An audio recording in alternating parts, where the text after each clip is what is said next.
4 years ఉండాలా. ఈయన training లేకుండా డైరెక్ట్ అక్కడ పంపించేస్తే ఇప్పుడు మీరే ఉన్నారు, మీ డ్యూటీలో ఒక కొత్తగా వచ్చి జాయిన్ అయ్యి మీ పక్కకు కూర్చుంటే ఎట్లా ఫీల్ అవుతాడు ఆయన?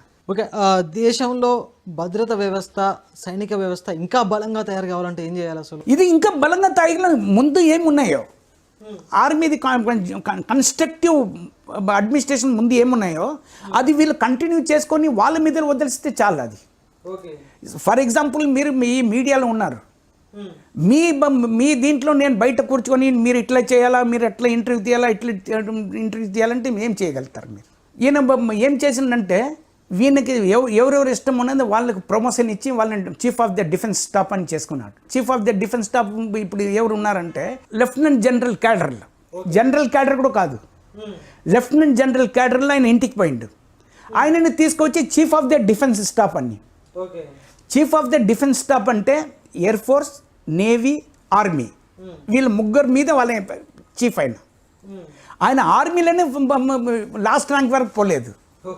ఆయనని తీసుకొచ్చి chief of the defence staff అని కూర్చోపెట్టిండు. లోపాలు ఎక్కడ జరుగుతున్నాయి అంటారు? అదే లోపల చెప్తున్నాను కదా, ఇప్పుడు జస్ట్ ఎగ్జాంపుల్ చెప్తున్నాను కదా. నరేంద్ర మోదీని ఏం తెలియకుండా కూడా ఆయన ప్రైమ్ మినిస్టర్ చేసి కూర్చోపెట్టి ఎట్లా వీళ్ళు ఆర్ఎస్ నడిపిస్తున్నారో సేమ్ అదే పాలసీలో ఈయన ఫిట్ లేకుండా కూడా లెఫ్టినెంట్ జనరల్ని తీసుకొచ్చి chief of the defence staff అని కూర్చోపెట్టిండు. కింద తీసుకుపోయి పెట్టేసి నేనేం చెప్తా అది వింటాడు ఆయన. ఒక జనరల్ అంటే నీవే నాకేం నేర్పిస్తావని. Right, okay.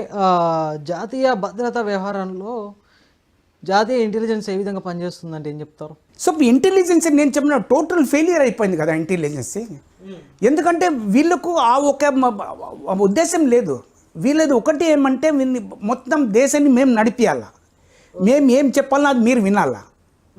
ఇక ఒక ఫుట్బాల్ ప్లేయర్ ఫుట్బాల్ ఆడుతున్నాడు, ఆయన ఒక హాకీ ప్లేయర్ పైన దగ్గర నువ్వు ఇట్లా తన్ను అంటే ఎట్లా తంటాడు, ఎట్లా ఒప్పుకుంటాడు ఆయన? రూల్స్ అండ్ రెగ్యులేషన్ ప్రకారం ఆడతారు కదా. ఎవరికి ఉన్నది వాళ్ళు. ఇప్పుడు రూల్స్ ఏమున్నది, ఒక డిఫెన్స్ ఇప్పుడు ఇది కుల్గాంలో జరిగింది, అక్కడ ఎట్లా జరిగింది అది?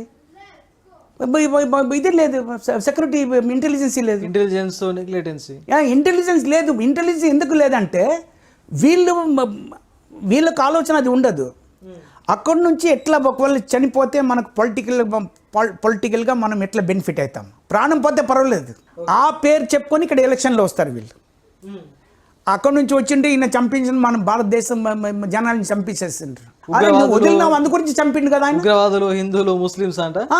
సో వీళ్ళు ఇట్లనే సెక్యూరిటీని they are not worried about securities.